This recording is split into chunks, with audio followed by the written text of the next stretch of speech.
Black Bears looking to make another push to a league title and make a push this year, picked second in the preseason poll. Coach, good to see you. Thanks for stopping by. How are things going right now up in Maine? They're good. They're good. Thanks for having me. Hi, So, Ian. Hey, how are go ahead. you?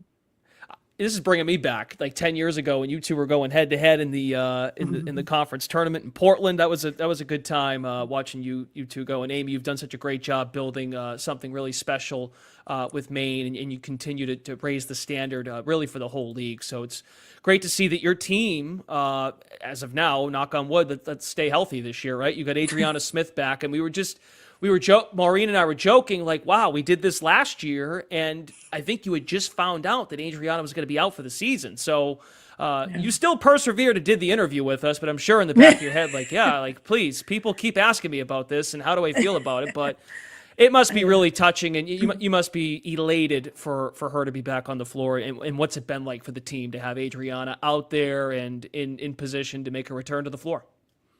Yeah, it's been great. Addie, obviously, that's never something you want any player to have to go through. And it was her second time. She had torn one in high school and came back obviously very strong. And so we knew she would come back strong again. And we had a conversation when she got her if what her future, what she wanted to do, and she was very clear she wanted to come back to Maine and play her last year here. And so we were really excited about it. She's worked really, really hard and off the court, and she's done a really nice job being a leader. We have seven new players, five freshmen and two transfers. And so no one here on our team was with her when she came as a freshman. So it's a different look, but she's been awesome. And, having her back on the court is just, it's like having another coach out on the court. She knows exactly what we want to do and is able to communicate with that with her teammates in a different way from how the coaches can. So it's been great. It's so great to see that. And, even just going on social media and seeing her, just what a presence she has. And that's just a really hard thing, for everybody to go through. And I know we had talked about that too, but, and it's probably a great reminder of players, from experience, just like how quickly things can be taken away. And I'm really excited for her and so happy that, Yeah. for you that she's back. And I can't wait to see what she does this year. But just kind of talking about some of your newcomers, it looks like you added a lot of size to the roster. Is that something? Something new, right? Yeah, I was like, wow, he got some size.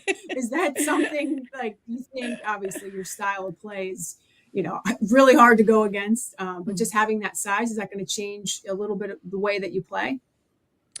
Yeah, I think, yeah, we haven't had size that we've played in a long time. So, adding Lizzie Gruber, honestly, we didn't know what we were going to get with her. She really hasn't played in 2 years, and we knew what she was in high school. We recruited her, obviously she's a Maine kid, and she's come here, and, I couldn't be more thrilled. Such a hard worker. She's obviously learned a lot in her 2 years at St. Joe's, and so yeah, we'll be able to play her and Addie together. We've really been working on that, so that will be a lot of fun. A little different look, but yeah, it's it's kind of nice to have us not having to front the post all the 6'4" in the paint. It's a different. It's kind of fun. So you keep bringing that up that it's a different look. Can you take us through why that philosophical change? I mean, you lost a lot of your 3-point shot makers from last year too. Just if you could just take us through as to why this shift in thinking. Is it something about the league? Is it something that you're looking to uncover? If you could take us there. Yeah, no, not really. We always say we just try to get the best players we can, and it doesn't matter if they're 6'4" or 5'2", we want the best players we can, and we'll work around what we have, and Lizzie was one of those players that we were able to get out of the portal, which we were really excited about. Kalia Sain's another player, a JUCO transfer from Kirkwood, that we're really excited about. And then we have five freshmen that are doing a nice job. It's just, it's as everyone knows here, who's going to be on this call, Maureen knows, freshman year is really tough with that transition, and some pick it up really quickly, and others it takes a little bit of time. So, yeah, I mean, I think it's a fun group. It's a different group. We have Esta back at point guard, who has had a great Hmm. fall, and she's a great shooter and continues to be a great shooter. So, yeah, I mean, we're gonna hopefully do what we do well. And if that's shoot threes, we'll shoot threes, and if it's go inside, we'll go inside. Whatever gets us the W's at the end of the day, we'll try to do that. Well, just looking at your non-conference schedule, no news there that your non-conference schedule is always one of the toughest, not only in the conference, but in the country really. Mhm. But it's great. I see that St. Joe's is coming up to Maine. Yep. Yeah, they are. We did That'll be yeah. great. That's a great home. Yeah, it's great. We did a home and home with them, and so they're returning. We get to open up with them, and yeah, it's great. It's not always easy to get teams to come to Orono, and so when we can get teams to come up, especially A10 teams and bigger teams to come up here, that's always exciting. So Yeah, when you had Indiana a few years ago, that was awesome. I mean, that was just that we were yeah. talking to Brad Walker about that recently, the commissioner of the conference, for those that don't know, and those kinds of environments, that's what makes it. That's when you look up and you go, "This is I love my job," right? Those kinds of Yeah. environments. Yeah, I was just actually watching clips from that game because we played a zone in that game, so we were kind of looking at that, and yeah, Oh, just watching it again. It was I didn't watch the game, but I watched the clips, and it was but yeah, the atmosphere was pretty cool. It brought me back. It was fun. you mentioned Esta being back. You'll have Sarah as well. Are those two like those are two X factors, right? Like they were on the floor for you last year and they look to take leaps, but with Adriana seeing the game from a different perspective from the sideline, you Hmm. have newcomers coming in. Like I would, those two players, their jumps, their leaps are what maybe can separate, making a Final Four in your league or winning it, right? Those two are integral, I would imagine. Yeah, and the consistency with them. Esta really came on at the end of the year, and her and I, I it took a while for me to figure her out and for her to figure me out. And I think we finally did at the end of the year. And I think you kind of saw her play free. And she's been doing that all postseason, doing a really nice job. And the thing about, and Sarah Talon has had the best preseason she's had in summer that she's Wow. had since she's been here. So I think the thing with those two, and the thing about playing with Addie is last year, Addie creates so many shots for other people, and you don't realize that when Addie's until she's off the floor. And so last year we had to like manufacture a lot of offense, which was hard. And so that was difficult for Esta and Sarah and the rest of our players. And now you bring Addie back into the mix where she creates so much attention and she's such a great passer that you're going to get easy and open shots. And so I think both Sarah and Esta can really be a benefit of that, along with some other players. But yeah, those two for sure are very important to us in how we do this year. I know I saw this firsthand, but when the top 25 over the last 25 years came out, and I started to look who was on Maine, I said, "Oh, I got to play against those three." So Siggy, Blanca, and Anne. So Hmm. I think that's incredible. We didn't Yeah. really get the best of most of those games at UNH, but it was incredible to play against them. And they're some of the best players I've ever, as a player, as a coach, even as a spectator, got to see them firsthand. But just kind of talk about that. I mean, you coached all three of them. Hmm. The impact that they made on the program and just their legacy. And do they still kind of come back? I know it's hard for some of them. They don't live around the corner, Yeah. but do they still talk to some of the current players? Yeah, it is. That was really cool. To have 5 out of the top 25 from Maine was pretty awesome. And they're all still playing over in Europe, and Anne and Blanca are playing in the Euro Cup. And I actually just looked it up. I was just looking up this morning, just kind of checking to see how they were doing. And I think Blanca's averaging 18 points a game, and she's having a great Wow. year.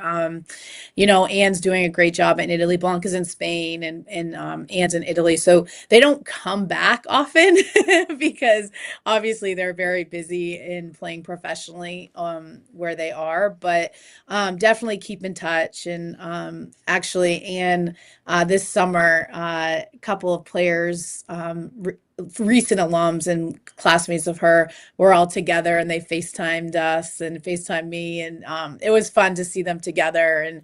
And yeah, special people, obviously amazing players, but just really special people, and they have so much pride for Maine and for playing here, and for all the people here, and as we do for, we're so proud of them as well. So He's bringing me back. I mean, Blanco was a problem. I mean, wow. And then Ziggy too, could just yeah, the pace they both played with. The defense, of course, was a big part of it.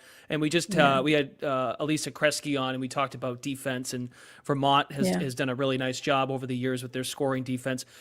I yeah, asked a similar question to her. I'll ask it to you, Amy. When you and you have, I think you said it's 7 new players, 5 freshmen, right? If I'm not mistaken, coming yeah, in. correct. Yep. So how do you get buy-in on that end of the floor? Because if not, most every year, whoever's defending it, in health matters, of course. That's kind of off to the side, but health is a number one priority. But if you're defending, you're usually there at the end. So how do you get that Yeah. buy-in from this particular group? Yeah, well, exactly that. I mean, Vermont has, the last 3 years, they've been so hard to play against, from the offensive point of view, because they defend so well, and they're in it every year. And so that's all you have to look at, and that's all you have to show your players is, hey, this is the team that's won the championship 2 out of the 3 years. They're in the championship game. They defend, and so for us, we've really put an emphasis on that, probably more than we've ever have. I'm typically not a huge. I don't spend a lot of time in defense a lot in practice, but we have this year.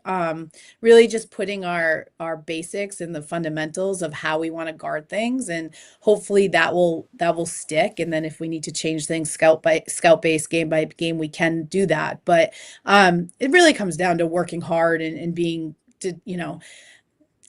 competitive, and being motivated to get stops individually and collectively. And so hopefully we'll be a little bit better on that end of the floor this year, but it's definitely something that is critical to success, especially in our league.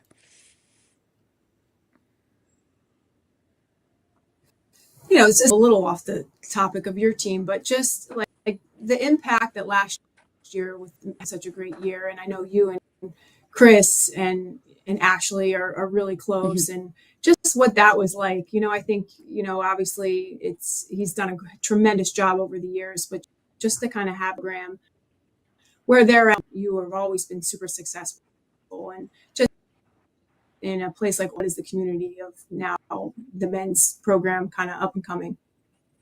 Yeah, it's great. I mean, Chris is amazing. I mean, he's an incredible coach, but he's just such an incredible human being, so um, easy to work with and so supportive. It's so great to have that relationship down the hall. I know that's not always the case in a lot of Division I schools, so we're really fortunate. And I'm so happy for them. I mean, for the last since I've been here, we've done a season ticket holder breakfast, and we invite our season ticket holders. In the last few years, we've invited the men's team to come, as well. And this year, because of their success, they had to have their own event, and so things like that are exciting. Our new facility is going to break ground this winter. And so to have that, going to be opening up in 27, 28, that's so exciting. And just a lot of really positive energy happening around basketball here in Orono, which is awesome. credit to you, Amy. Great job building this thing, and I think if all goes well, you've got the pieces to make another run here to get back to that championship expectation that you've set and built over the years. So thanks for the time. We really appreciate it. Amy Vachon of Maine. Thank you. Thank you guys so much. Have a great day. Okay, you too.